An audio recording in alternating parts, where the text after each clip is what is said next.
Should we get this show on the road here, Sure. Jared? Here's the intro. And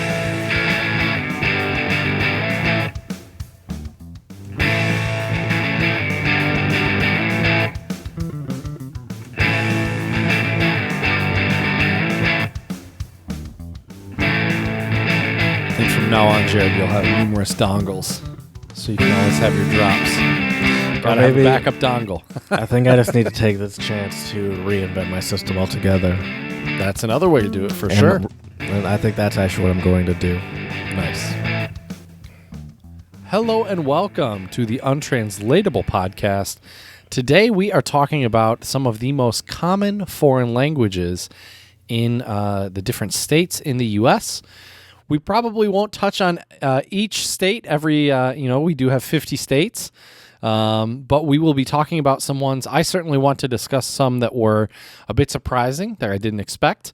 And you may be wondering, well, why does it matter what most common second language they speak in certain states? Well, for any of our listeners based in the U.S. right now, it still is not super easy and open to travel everywhere. But if you're trying to learn one of these foreign languages, maybe you can make a little road trip and check out that state. And I want to give an early shout out to two YouTubers. Shauman NYC is one, and Frankie Light is the other. And these two gentlemen are actually kind of what gave me this idea for today's episode, which these two gentlemen are polyglot YouTubers. Well, I know at least Shauman is a polyglot YouTuber. He speaks numerous languages, and what he does is he goes to markets, restaurants, different places, and he'll speak the native tongue of these people. And it's always so amazing to see their shock, awe, and surprise when he begins to interact with them in their native language. So Frankie if you need Light, some extra language practice, what, Jared? Sorry, I forgot that you were still doing the intro. I got distracted. You're good. Keep going. I'm sorry. So if you need some extra language practice, some of these states might be a good place for you to visit in the near future. So, we did begin this podcast as a travel-based and a language learning-based podcast. So we're kind of getting back to our roots today, which I'm pretty excited about. And this podcast would not be possible without my awesome co-host, my good buddy Jared. So with that being said, what's going on, Jared? Hello. Sorry, I get so comfortable listening to your intros for a hot sec. I forgot you weren't. It wasn't my time. Frankie Light he's like this black dude that's in China that I'm seeing here, or he's not in China, is he? I don't know where. No, he is. I don't think he's ever been to China. Now, I've only seen a few videos with him, but from my understanding, is he learned Chinese by working at a Chinese barbershop in New York City, which is a crazy way to learn any language, let alone Chinese. How did he learn Chinese that way? I mean, you probably. I mean, I'm sure he did some private study on his own. Okay, but by having people to practice with and sure, ask questions every key. day. I know a few people who worked in kitchens, and they worked with a lot of, Latino workers, and they ended up being able to pick up some Spanish from it. So you never know, But yeah, so anyways, I thought it would be fun today to talk about those things. Yeah, I still can't believe I interrupted you. I'm so mad you're at good. myself. You're good. I know, worries. but I'm gonna think about this for the rest of my day. It's kind of like when you say everyone, something stupid 5 years ago, and you still stay up late at night thinking about that stupid thing you said at a party 5 years ago. Yeah, now I have a new one. Now I have a new one to add to that list. Oh, that's great. That is funny. Well, but it's good to see you again, buddy. Glad sure. things are going well. Back in Michigan, back home. Mm-hmm. Your house hunt continues. Yeah, tell me about it, dude. Tell me about it. I don't even want to talk about it. It is what it is. Maybe I'm just meant to be a renter, and I understand. I should know my place in the economic food chain, and that's as a renter, not an owner. You know why? Why? Slavery. Did you hear about? Did you hear about the Southwest pilot that got caught up in a little bit of a hot mic situation? No, what happened? This should not happen. Let me just tell you about this real quick because everyone was making fun of this guy. So an FAA investigating a pilot whose cursing rant was recorded, and I'll play it for you in a second if you want to hear it. I'm excited. Federal safety officials are investigating a Southwest Airlines pilot who was recorded making a cuss-filled rant about Northern California liberals in his phone.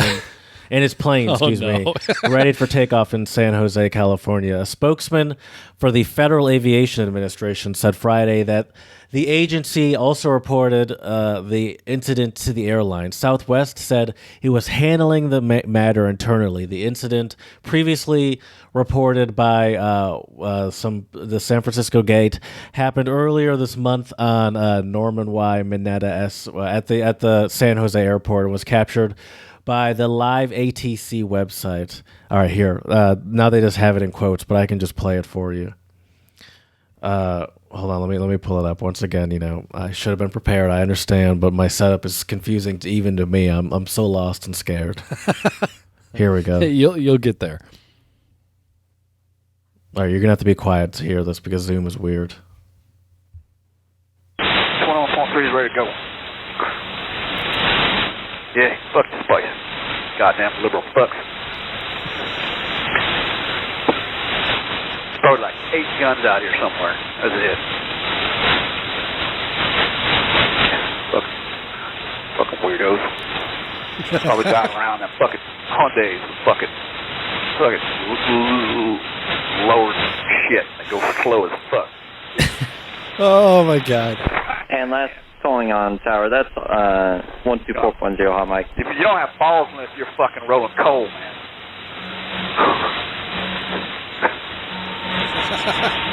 Did you hear what he said? You Something don't have about balls rolling coal? unless you're rolling coal, man.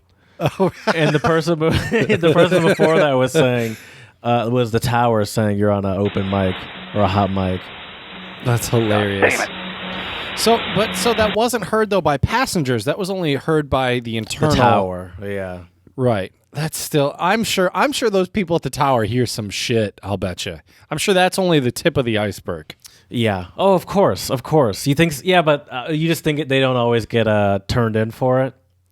I think they probably don't usually. Get I feel turned in like for it. yeah. I mean, I guess it's like at work. I've been in so many work situations where it's like someone's like, "Can you please mute your mic?" Right. So you, it's you probably had a this- hot mic situation. All right, once. listen. It's not That's about all me. I'll say. And I'm still employed, and even I'm shocked a little bit.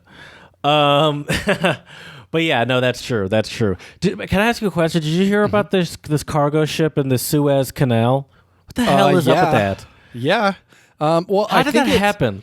Well, I think it was like, wasn't it like high winds or high storms, and it like caused the ship to turn to block the Suez Canal?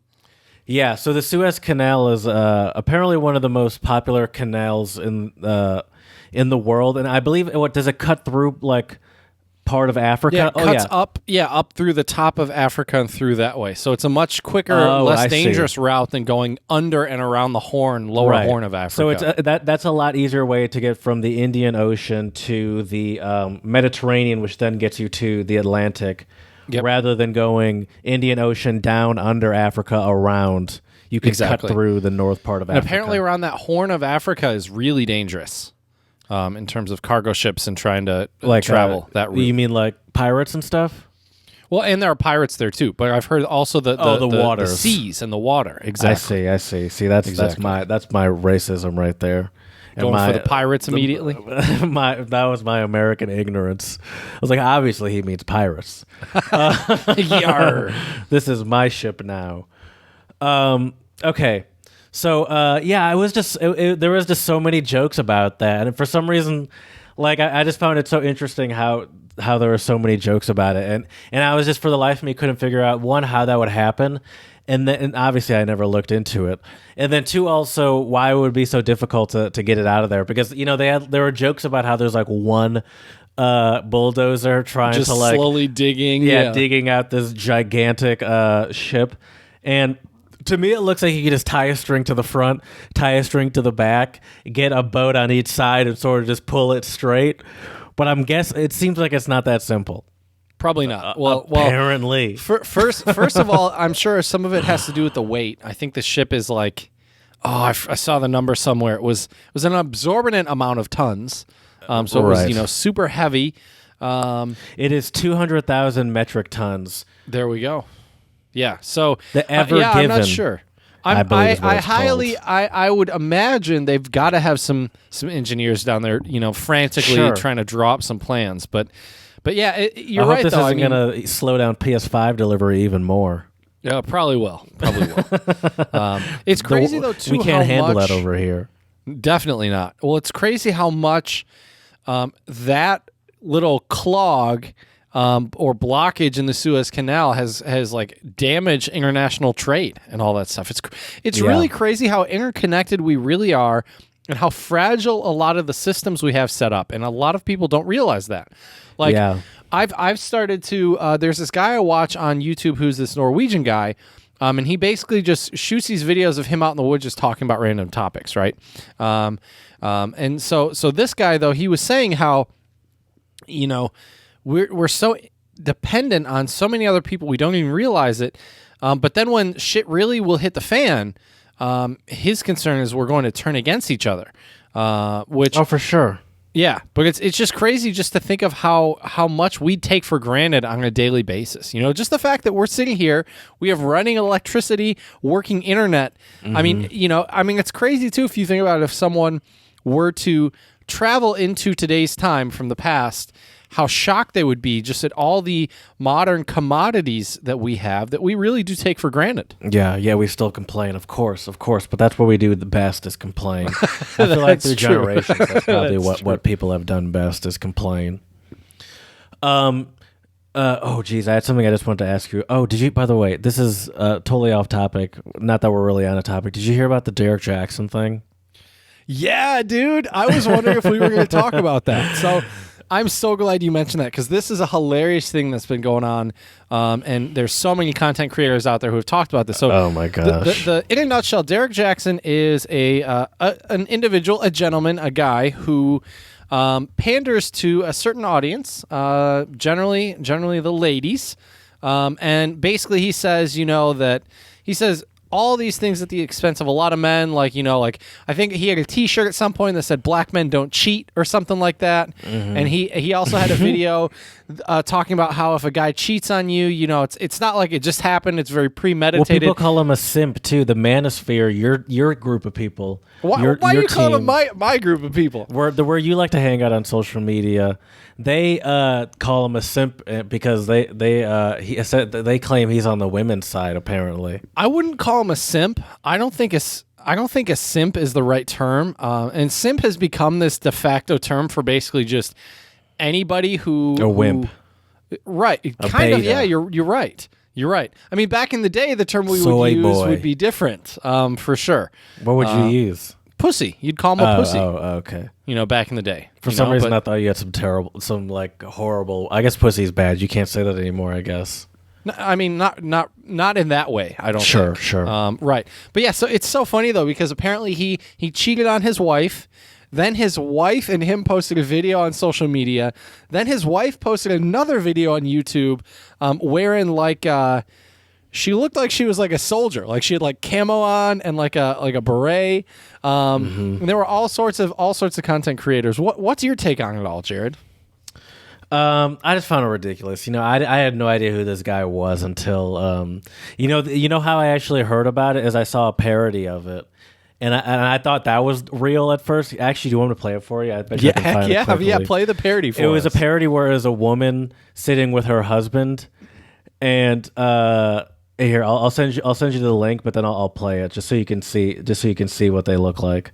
And I thought that was real at first. I was like, this is the craziest thing I've ever seen. That's how you know it's a good parody if you think it's real. But that's because I've just been ignoring the Derek Jackson thing because I had no idea what it was. Here, I'll play it for you. This is ridiculous. A marriage like this, Hold on. a marriage like this, we took vows, and ultimately I defiled them in every way possible. I had a lot of inappropriate relationships with men, with women, a lot of men, a lot of women. I was fucking, I was sucking, I was in bars, cars, closets, trains, basically. I mean, shit, I had a couple ran on me. I'm a runner, I'm a track star, all of that. Like, it was bad, and I'm not proud of it. And I want to publicly apologize for my choices and my decisions. I was eating ass. And I don't even do that for my husband. So I don't know. I take full accountability. So yeah, then he pretends to throw up at the end. But that's the first thing I saw, and I'm like, that is the wildest thing I saw, and I didn't realize it was a joke. Oh yeah, but people, did you see that? Did you see? Yeah, and then the speaking of what she was wearing, by the way, you brought that up. I didn't really have any comment except for she commented on the bonnet, saying it like it's like some sort of like crown of justice or like empowerment or something. That's like hilarious. This is like God. I don't know. It was ridiculous. I was just curious if you saw it because I know that you enjoy that world. I don't even know the right word to say it. You're more aware of what's going on in that world than I am. Right. Yeah. Well, there's you just heard a of the guy couple- before this happened? I imagine. Yeah. Well, there's a couple of content creators I really like. So number one is Mediocre Tutorials and Reviews, MTR. And he definitely talked about it. Abba and Preach is another two content creators I really like. And they all talked about it. It's so funny, though, Jared, just to give our listeners context. So Derek Jackson has 729,000 subscribers on YouTube, 635 videos. And a lot of his videos are titled like, well, if you're a single mom and he doesn't want to date you, he ain't a real man, or kind of stuff like that. So he definitely is on the other side of the coin. I would say, like, the manosphere. To your side. Why do you keep saying it's my side? I don't think it's my side. I mean, I'm looking at the title of some of these MTR videos, and I'm just saying. Well, yeah, he is red pilled and in the manosphere. So if it's and he is a opposition. His message is slightly in opposition to this Derek Jackson guy. I would say it's the polar opposite of a lot of what Derek Jackson says. But it's just so funny. And you watch MTR. I do, yeah. So I saying do like your MTR's side. videos. That's why I said it. I see. Well, see, I thought you just meant like I definitely cannot represent the entire manosphere because there's a lot of toxicity. Nor do I want to represent everything that the manosphere represents. There's a lot of good things that come out of it, but there's also some bad things, a lot of negativity and bitterness as well. Right. I don't want to talk about your involvement in the manosphere. I was just curious if you saw that. But yeah, it's just so funny though. The last comment I'll make, Jared, is the reason why it's so funny is that the amount of stuff that he had say to, like, a lot of times, like, slander other men, he ended up doing the same thing. And then the thing that I thought was so fascinating was in his video responses to a lot of these, he keeps, like, talking about God and finding Christ and God and all this. And it's like, to me, I'm sorry, but to me, it just seemed like that was a very convenient excuse. Kind of an easy way out. Just, well, I needed to find God, and I found God. And it's like, really, of course. Dude? It's a cop-out, but yeah. Yeah. Yeah, no, of course. Yeah, it's all ridiculous. Now it's all just like, what's the message I can now give to keep my YouTube channel going strong or whatever, and keep these people believing in my message. Right. I make mistakes too. We're all human. Right, which is true, but it's like you need to have a level of self-awareness. I'll even say this: I think even Charlemagne gave him Donkey of the Day on one of his Breakfast Club episodes. Wow. I think I saw something on YouTube as like a recommended video for that as well. Okay. Yeah. But yeah. No, it was ridiculous. The jokes were they magnificent. were pretty Chef's funny. kiss, magnificent. I mean, that's the beauty. Well, the beauty and the terrifying aspect of the internet is the internet remains undefeated as far as I'm concerned. But yeah, let's spread a little love though, Jared, and spread some positivity. Let's with the remix actually. Spread a little love. There we go. Spread a little love. That's when did I even? When did we make that? That's an old one. Spread a little love. Where did you even find it? You made the melody. you made the beat or whatever, and then I took it and just threw spread a little love in every now and again. There we go. There we go. All right, well, let's spread some love. My shout out for today, Jared, goes out to a high school student. I believe her name is pronounced Dasha Taylor, who has won a state science fair and is a finalist in a national science competition. And her the reason why she won, Jared, is she has invented some color-changing sutures which detect infection. Which, when reading that headline, part of me was kind of like, how is that not already a thing? It seems obvious. I feel like I understand how they're made. already. Right.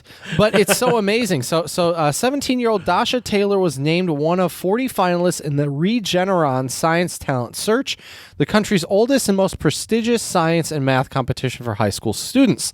So here we go. So Dasha Taylor has juiced about 3 dozen beets in the last 18 months. The root vegetables she's found provide the perfect dye for her invention.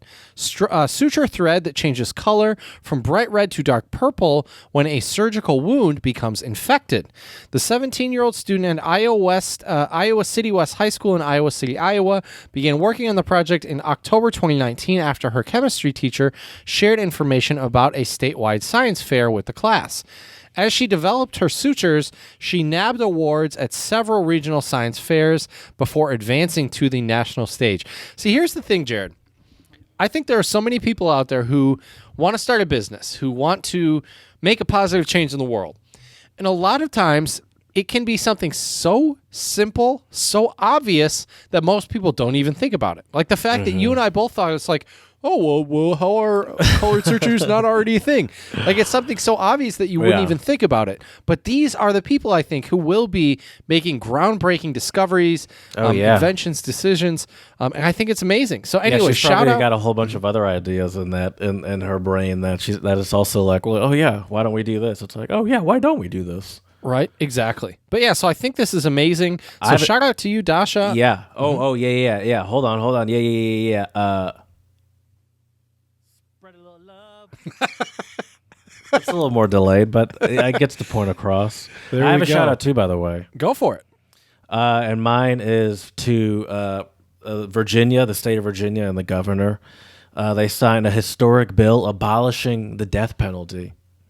Oh, nice. After centuries of carrying out executions, Virginia on Wednesday became the 23rd state to abolish the death penalty after Governor Ralph Northam signed historic legislation into law that ends capital punishment in the Commonwealth. We can't give out the ultimate punishment without being 100% sure that we're right, and we can't sentence people to that ultimate punishment knowing that the system doesn't work the same for everyone, Northam, a Democrat, said ahead of signing the legislation at the Greensville Correctional Center, which houses Virginia's death chamber.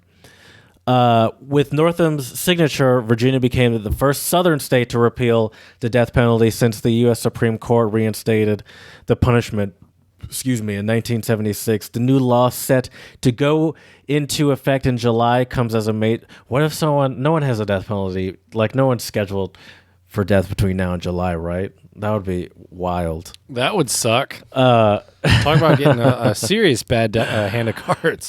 2 inmates currently on death row in Virginia will have their death sentences commuted to life imprisonment. Make no mistake, if you commit the most serious of crimes, you will be punished, but Virginia cannot do that without continuing a system that gets it wrong even once. I wonder what's worse, though, Jared. The death penalty or serving life in prison? Worse for who? Well, a worse punishment or a worse for the person that has to take the punishment? Which one? And That's a good question. Which one would you prefer? Both. Both. I mean, the worst because I don't know. Part of me, I don't know what's what worse. What crime are you punishing, by the way? I guess homicide. Maybe you killed somebody, right? Isn't that a crime that would warrant the death penalty? Probably, yeah. Because I mean, the crimes to get you to that level have to be pretty intense. I bet you. I would say, just to be safe, you might even have to go a little further than that and say like a mass shooter. You know, right? Because even one person, I don't know if one person would just automatically get someone the death penalty. I think there's a lot of circumstances where you could talk a jury out of a death penalty. Right. But I think once you get to multiple people, then it's pretty.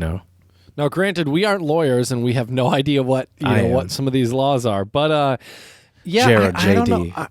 I don't know what would be worse though, rotting away in prison. Or I wonder if it's better to just be like, you know what, kill me now, let's get this over with. Yeah, but the thing is, a lot of those kill me now and get me over with, like, that's not usually how the death penalty works anyway. A lot of these people are usually in jail for decades before that even happens. Right. So you kind of get the worst. Maybe at that point it's a blessing. It's like, yeah, I've already been in jail for 15, 17, 18 years. Like at this, and just to eventually be killed one day. I don't know, dude. Yeah. I don't know. Well, our whole incarceration system is messed up. Exactly, That might which be is an why- episode worth talking about at some point. Which is why I think that's why I think the death penalty is especially immoral. Is because we already know that it's how specifically biased it is, Right. and how it's, I don't know. It's just like we know we're playing in a biased system to begin with. Right. Well, and plus it's, killing whoever, did all these things. It doesn't bring anybody back. It doesn't, quote unquote, fix or solve anything per se. Yeah. But yeah, that is good though. I think for it was Virginia, right? Virginia, the 23rd state and the first Southern state. So there's another stereotype about the deep South. They like to kill people. That's terrible. Well, Jared, I mean, depending on the time in history and the color of your skin, that's a pretty easy argument to make, unfortunately. All right, well, let's. I think you know what time it is, though, Jared. Oh yeah, I do. Woo, yeah.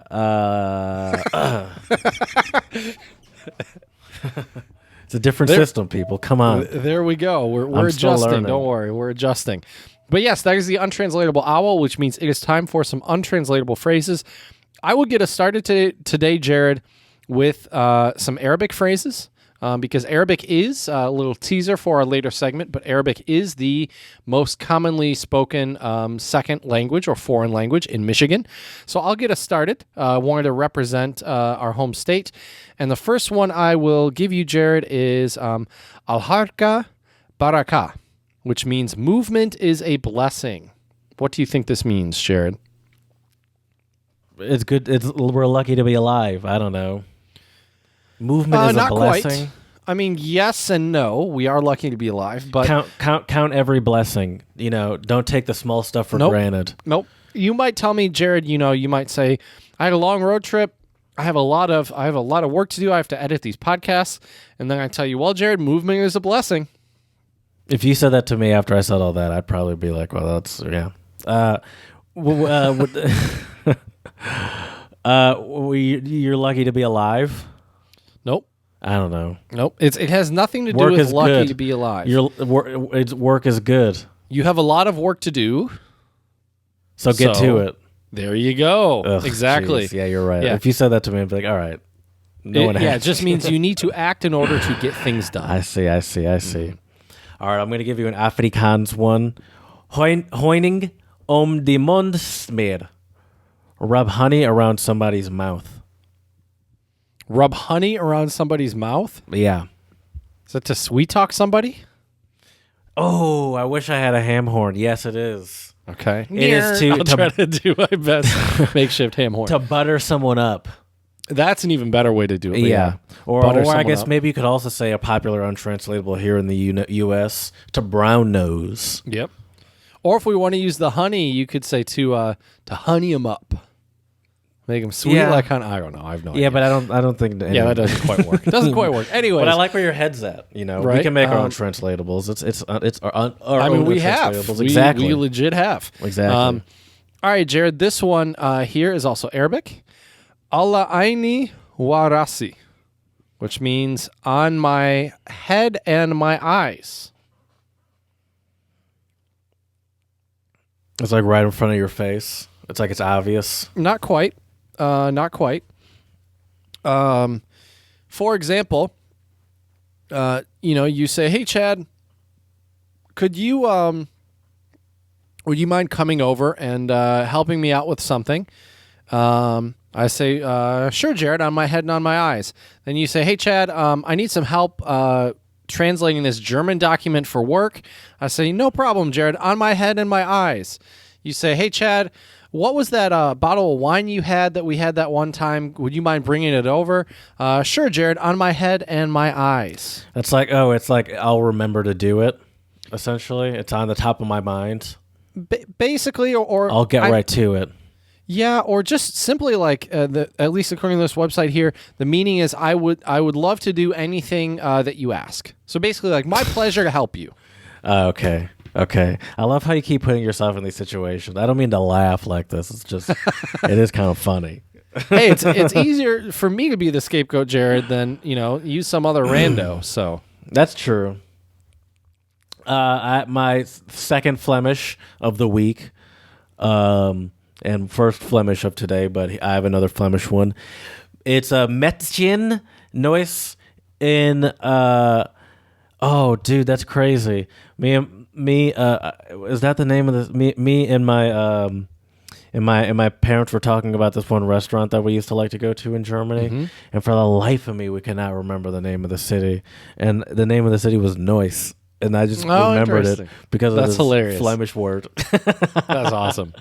And we were saying, like, I remember the train stop, I remember what it looks like, but for the life of me, I cannot remember this area, and that's it. Anyway, you better send your parents a text message after today's episode. Yeah, if I figured it remember out. to do that. Mit 10 Neuss in de Butterfallen. By the way, this one also has butter in it as well. Something as about the last to one. fall with your nose in the butter or something like that. How did you know Neuss was nose? I took a guess. Oh wow, that's I figured very it was good. either new or nose, but I figured new and butter, and I heard fallen. I figured it's got to be nose. To fall with your nose in the butter. Is that to like? It's like when something's easy for you, right? Not exactly. No. When something happens unexpectedly. Maybe you're looking for butter specifically. When something's right in front of your face, so you don't see it. No. Maybe you're looking for no. You need ingredients to cook. I have no idea.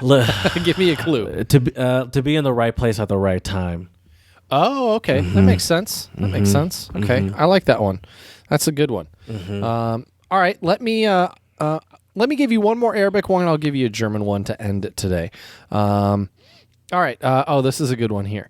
Yad Wahed Matzafash. I'm sure I said that wrong. One hand doesn't clap.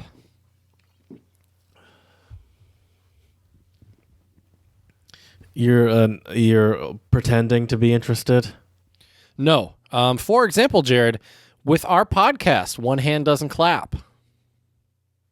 It takes teamwork to two of us for it to work. There we go. You can't do it on your own. Very good. Okay. Exactly. Yeah. It means that cooperation from all parties is necessary. Mm-hmm. So, Okay. we couldn't do this podcast. I definitely could not do it without you. That's for sure. So yeah. All right. Let me end it though with a German one, unless you have any other untranslatables for today. No, go ahead. All right. Here we go. Oder sie glaubt, dass oder sie eine extra Wurst bekommt. So they think that a person thinks that they deserve or get an extra sausage. Exactly. It's like they think they are worthy of more than they really are, or deserve more than they do. They think they're extra special for some reason. If there was a ham horn for today, an extra, I would extra sausage. And you know who this idiom reminds me of, Jared? This idiom reminds me of people spill the tea, as they say. I will. This idiom reminds me of a lot of times older white people who you see berating anyone speaking a foreign language in a public place. Like, I've seen videos of men and women who are berating, people for speaking Spanish on the phone and saying, "This is America, you need to speak English." Well, first off, you giant bigots, we do not have an official language as a country, at least. Yeah. So English is not an official language. Therefore, and also some of these people, I've even seen God's videos. language. That's right. That's what's most important. But I've That's seen the some language people God even speaks, say so that's the language we speak here. English, yeah. Well, I've even seen Americans say, "Speak American, this is America." It's like, well, American isn't technically a language. But anyways. Could you make an argument that American is a language? Or at least like it's a dialect. Well, I would even, and here, this is where you can get in the real nitty gritty here, Jared. I would actually say it's a variety. A dialect would be like the way they speak. For example, you were just in Louisiana. The way people might speak in different regions of Louisiana, that would be more of a dialect. So you can't have a dialect on a national level, is what you're saying? I mean, you can, but I think a lot of linguists or people who actually study language would probably call it more of a variant, language variant. That's fair too, because America's so big. Because I guess I would say, yeah, you're right. Different parts of the U.S. have different dialects, but then the American style overall is different. But if you were to go to like smaller countries, like Germany, you don't say Germany has its own dialect of German, and then there's dialects in different areas. Even though there are different countries that speak German, you don't really say the German dialect. Right. Exactly. So yeah, okay. So I hear you. It is weird to explain dialects on a national level, I think, is probably very what true. it is. One other thing that I think is important about today's topic is that the kind of de facto languages that are most commonly spoken in almost every state, obviously English, but also Spanish. So in today's episode, we won't really be discussing Spanish that much because there are so many states that there wouldn't really be that much to talk about. So these will be some of the most common spoken languages other than English or Spanish. Okay. Oh, that's different. Do you think, I wonder what your Spanish level would be like if you lived in like Southern California or just like what do you call that area? I'm looking at the map Southwest. Now. The Southwest, yeah. What your Spanish would be like, and maybe muy bien, señor. Muy bien. It'd be very, very good, probably. I doubt it would be. Actually, really, you think so?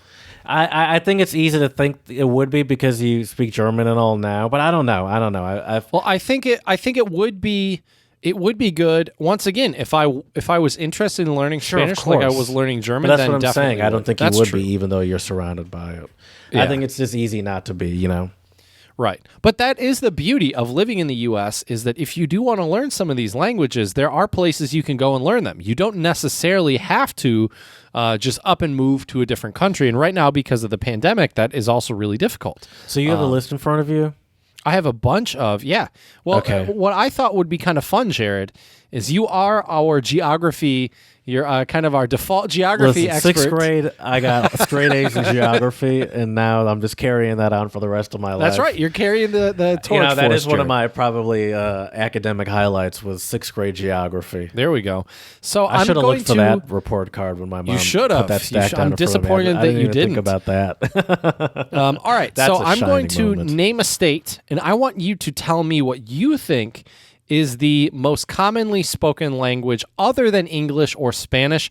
And we'll start off with Texas. What do you think is the most commonly, I'm throwing you for a loop because obviously the de facto would be Spanish. But what other language do you think in Texas? German or Portuguese. That's both of those very good guesses, but according to the businessinsider.com, the most commonly spoken language in Texas, other than English and Spanish, is actually Vietnamese. Oh, okay. Yeah, okay. That actually, I mean, it doesn't make. I wouldn't have thought Vietnamese, but that, I guess that makes sense. Okay. All right, let me give you another state here. We'll go way up north to Montana. What language do you think is most commonly spoken in Montana other than English or Spanish? Dude, I have no idea. French. You're warm. Italian. I'm warm. Getting colder. How is French warm? German? There we go. Okay, those are similar. Those are that well, gets me warm. The countries are near one another. Have you ever? I always wonder about these lists. What is it in Michigan? Do you have Michigan on there? Yeah, I already told you what Michigan was. Oh, what'd you say? Arabic. Oh, right. See that? Arabic. I guess that makes sense to me because I'm from close to the sort of hotspot of where the Arabic is spoken. I've been through that area, so I know that area. Which is where in Michigan, Jared? Dearborn. Exactly. And that's where Dearborn, there's the highest concentration of Arabic speakers in the United U.S. States. I believe. Yeah, which blows my mind. And so that makes sense to me. But so, okay, could you give me Louisiana? Because is it French? Are you going to tell me it's yes, French? It's French. I don't think I've ever gone anywhere in Louisiana and just heard someone speaking French. Right. And that's where and I know French, like the French culture heavily influences Louisiana culture, but outside of street signs And outside of restaurants and stuff, or names of meals like cafe au lait, which is coffee and milk, a popular coffee drink in New Orleans and Louisiana, I never really just like you never just come across like some Southern person just like speaking French with a Southern accent. Right. Right. Well, this is though according to now. Granted, this could also shape obviously the data, but this is according to the U.S. Census Bureau's American Community Survey, which annually asks more than 1 million Americans questions about their lives, families, and background.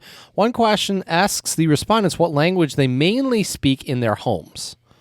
And this is people that aren't saying Spanish or English. Right. Okay. And for Louisiana, they have French. That is the obvious choice, and I still don't get it. I don't understand that. I don't know. Maybe is there a large expat community from France or Haiti or maybe? I mean, you know what? I also maybe I need to have a better understanding of is the Creole and Cajun languages, right? Because how much of those are influenced by French, and do they put French because there's no spot to put Creole? But the Creole language is completely I wonder if different this than survey, French. if they gave them, and we don't know, but I don't know if they gave them, like a checkbox, or if it was just you wrote in the language. It's probably checkboxes because that's the quicker way to I collect think, data. Yeah, I think it has to be a checkbox because I think if you're putting in like writing it in, there's a lot more space for error when you're processing that data. As someone that works with a lot of data, having it written in would if someone spells it wrong, that could throw it off or something like that. So, right, yeah, exactly. But yeah, so it's really interesting though, just to see the breakup of how different languages, like where they're distributed across the U.S. And like I said, like Vietnamese was a bit surprising for me for Texas. I would have actually thought German because I do know there are some towns and communities in Texas where they still speak German, they write German, the kids learn it in school. But I think that's probably dwindling.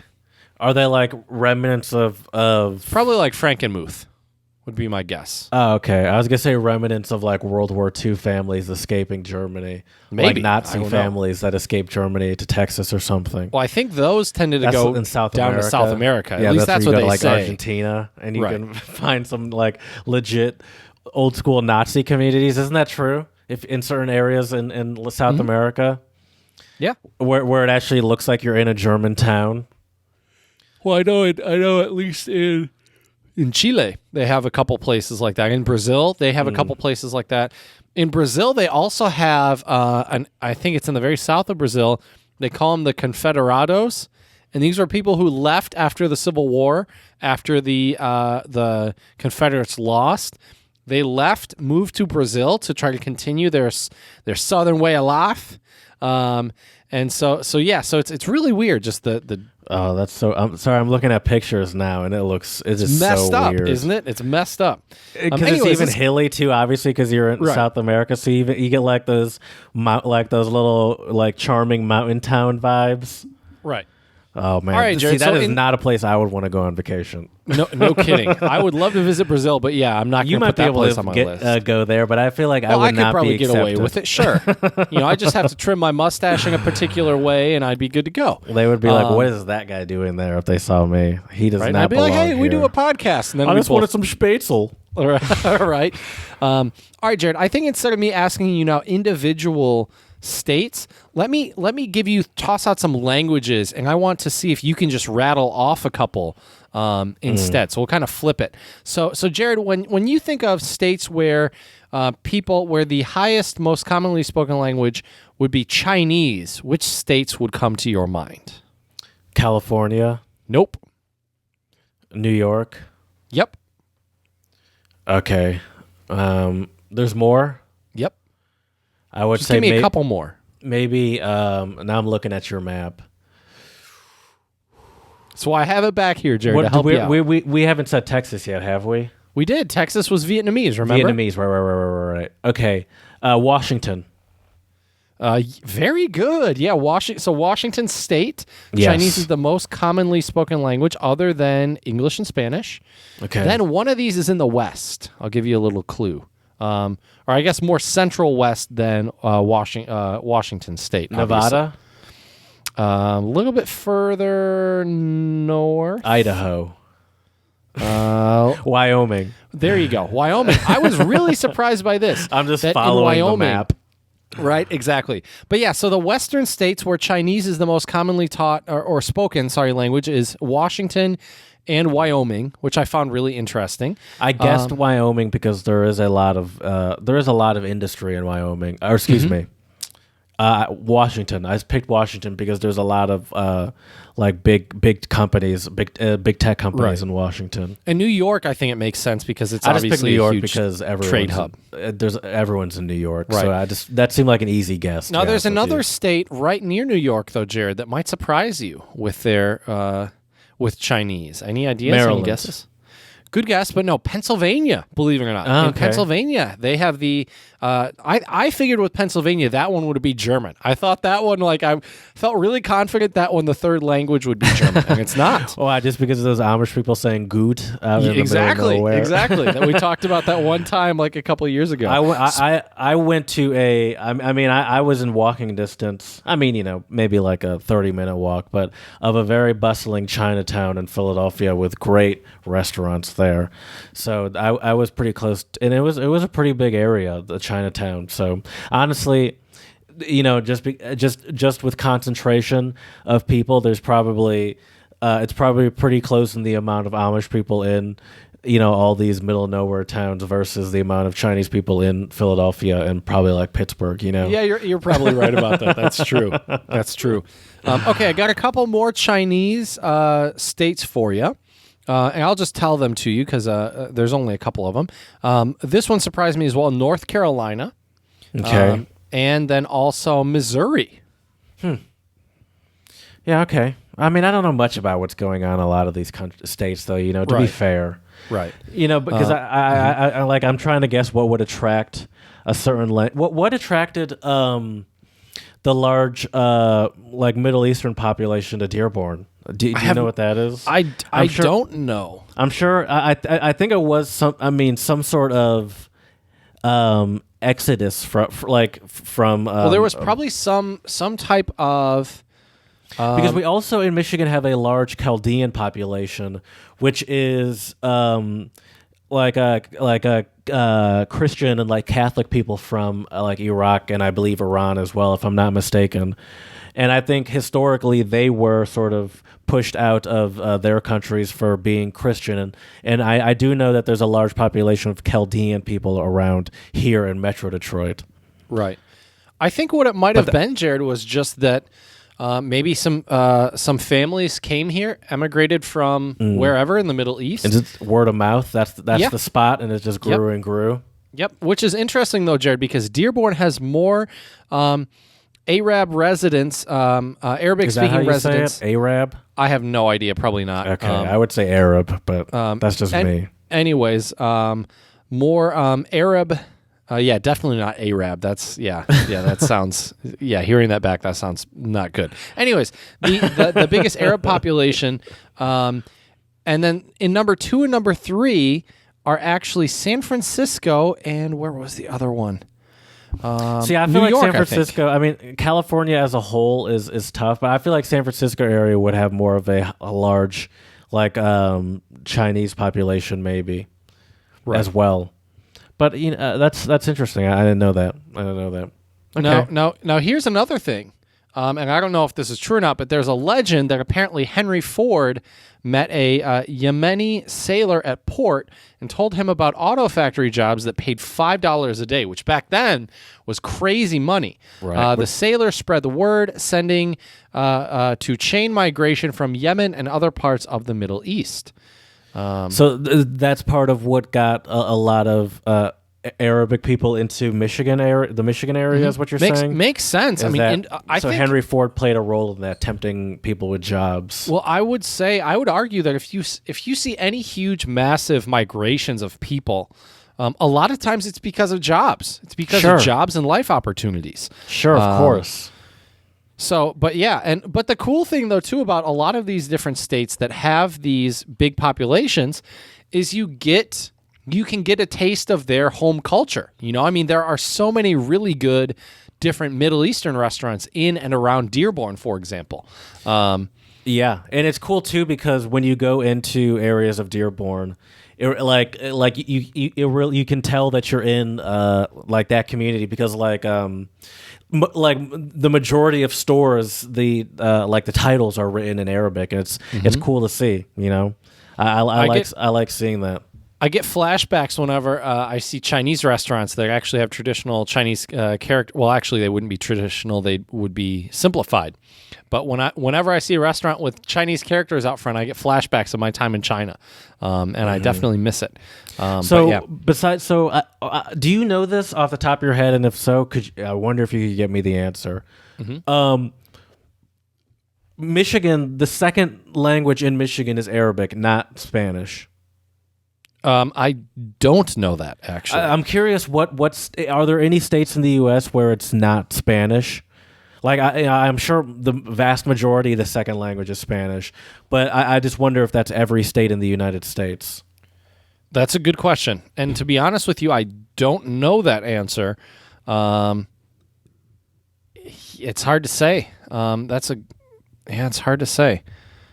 I'm not sure. That's a good question. You got me stumped here, Jared. I got to give you credit. You got me stumped. Well, let us know next episode. Okay. Well, come back to us. We'll have to see. I don't even know where I can find that info, but I'll see what I can do. What do you mean where you could find it? Google. Well, I just Googled it and I couldn't find it. Yeah, no, me neither. I was looking too, and I'm like, this is actually harder than. So, Jared, when Google runs out, what do you do? I don't know the right thing to put in. What do you put in? The second. I would say most commonly spoken second language in Michigan, for example. Most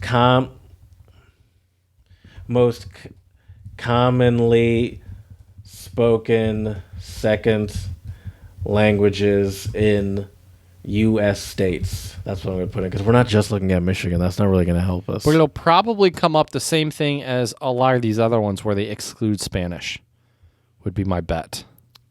Okay. All right. I think so. Yeah, because which then I think the de facto answer for you, Jared, would be yes, Spanish is the most in commonly just every spoken. Single state. Right. Which could be. Which very well could be. Sure. No, I'm not saying I'm not even saying that's hard to believe. I'm just curious. Just curious. Right. Good. Okay. So I guess what that means, Jerry, is if you want to learn Spanish, you're good to go wherever you are in the U.S. Maybe. I don't know how true that is, but anyways. I think it's fairly true in general. Let's go with German now, Jared. What states do you think German is the most commonly spoken other language? Maryland. No. I'm gonna go New Jersey. No, that doesn't make any sense. No, also no. New Jersey, I believe, is. I'm gonna go Maine. You're getting into all these small states up east. Alabama. Okay. Alabama, no. All right, I'm done guessing. Wait. You're right. Idea. Alabama, you're right. Sorry, you're right. This is Alabama. Still a bad idea. Okay, so Alabama. So let me tell you the states. Alabama, yes. German. South Carolina, which does make sense because don't they have a BMW plant down in South Carolina? That's true, they do. Actually, I drove past past the Mercedes plant in Alabama, and I drove past the Corvette plant in Bowling Green, Kentucky as well. Okay, and you could tell because around Alabama, all of a sudden you just see all these trucks with Mercedes on them, and around Bowling Green you just see all these Corvette trucks, and I'm like, oh yeah, I must be close to where those are built. All right, that makes sense. So German, do you think BMW's plant being in South Carolina would have that much influence? I think actually Mercedes also has a plant in South Carolina as well. Potentially. I mean, if you get enough families moving down there, and if they like it, potentially. I mean, it depends how big the plants and the factories and how many jobs there are. I mean, look at Pfizer back in the day when Pfizer was in Ann Arbor. I mean, they had over, I think, 10,000 employees working there. Were there a lot of German expatriates in the area at the time? I don't know. That's a good question. I don't know. I was too young back then. All right. Oh, they build Mercedes vans in South Carolina. So there's Mercedes there too. Okay. Nice. So yeah, Alabama, South Carolina. This is German. Kentucky. Virginia. No. Virginia is actually Arabic. Okay. So here's the weird thing about the map, Jared. In the Midwest, I will just tell you, the Midwest is predominantly Arabic. So states where Arabic is the most commonly spoken foreign language are Michigan, Iowa, Ohio, West Virginia, Virginia, and also Tennessee. And then we have German in Indiana and Kentucky, and then German further down in South Carolina. And then North Carolina, though, as I mentioned, was Chinese. So it's really interesting, just the mixture of different languages, but you do have pockets.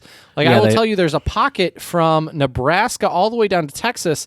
That's all Vietnamese. So it's kind of interesting how when you look at the map, people how it gravitate distributes towards each other. Exactly. Yeah, now, that makes what sense. languages, though, Jared, do you think are spoken the most widely in Arizona and New Mexico?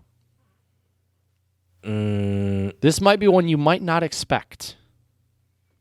I'm going to go with Hindi. Okay. Not quite. This language, these speakers of this language became very popular in the U.S. during World War II for helping out with codes.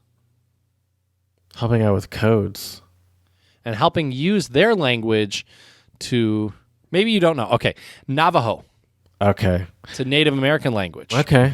All right, that makes sense. I guess that's nice to see somewhere in the United States, even though it's really not the most... Yeah, all right, cool. And then the last other big language I'm seeing from a lot of these other states is, well, so in South Dakota, there are also some Native American languages there. Dakota, Lakota, Nakota, and Sioux are all Native American languages. However, the other big language that you see in Nevada out west and in California, and for some reason also, Jared, in New Jersey, is Filipino and Tagalog. Oh, that's not surprising to me. Right, especially, well, so I'll be honest, New Jersey surprises me, but apparently there a large... But you don't know anything I don't know about anything New Jersey, about though. I don't know true. much about New Jersey, but you don't, I don't know why it would surprise you. What would you expect it to be? Italian or something? Yeah, yeah, I was thinking Yeah, Italian. exactly. You know nothing about New Jersey, and I don't either. But I feel like I at least know better than to assume it should be Italian just because, well, we watch TV. Right, and that's all we see. Exactly.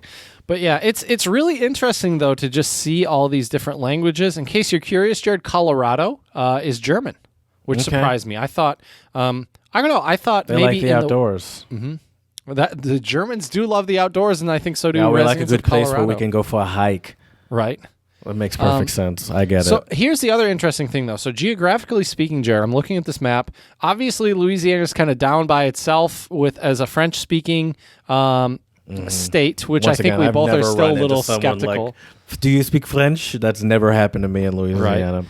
But the other French-speaking states, Jared, are Maryland, Delaware, Vermont, New Hampshire, and Maine. So it's kind of interesting that you have this pocket of French up north, which makes sense because it does border Canada, where there are some French speakers. So I get that. Yeah. Louisiana, I mean, I get it because of the cultural history, I guess. But Sure. I have a little bit of skepticism. I don't for get that. it in practice, but I knew that would be what they say. Right. And I'm like, I hear you, but I don't buy it. You know, I don't buy it. Right. Now this last state that I'll mention, I think is kind of a fun one. In Illinois, Polish is actually the most common, and I wonder if Chicago has anything to do with that, because I know there is Polish population there. That's true. Right. Yeah. I wonder how much the big cities play a role in this, right? Because I Sure. would argue that the big cities are probably like Dearborn. That's where it's people a are huge hub. That's where people are Right. gravitating towards. People aren't really gravitating in huge droves towards these little towns, you know. Right, exactly. So yeah. Yeah, so it for seems sure. like, though, Jared, so if you want to learn Vietnamese, you need to go to Nebraska, Kansas, Oklahoma, or Texas.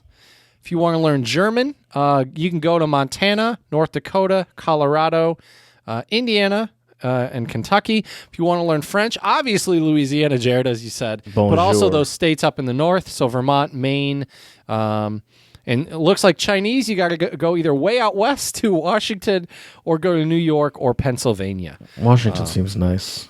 Yeah, it seems beautiful out there. So you could not only enjoy the beautiful scenery, but practice some Chinese and get some delicious Chinese food. So yeah, I think it's really interesting to see.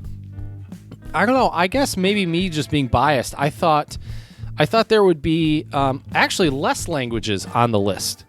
But then again, once again, when you exclude Spanish off the list, that already excludes, a huge percentage of foreign languages. I think mostly. So I obviously I know the huge influence that Spanish has on the stats or whatever, but I am surprised that it is the second language in every state. Right. Exactly. But yeah, I guess it kind of makes sense. Sure. Yeah. We really should. It's really ridiculous how little effort our education system puts into languages. Yeah, we could do an entire episode on that. Trust me, buddy. I just feel like we could do so much good just for society if if the majority of Americans could speak Spanish at least like a conversational level. That would just make us so much more effective in the world in general. Yeah, well, yeah, I think it would lead to obviously way better business deals and relations with our brothers in Central and South America. I agree with you. We are big supporters here of language learning. That's one of the reasons why we started this podcast at the end of the day.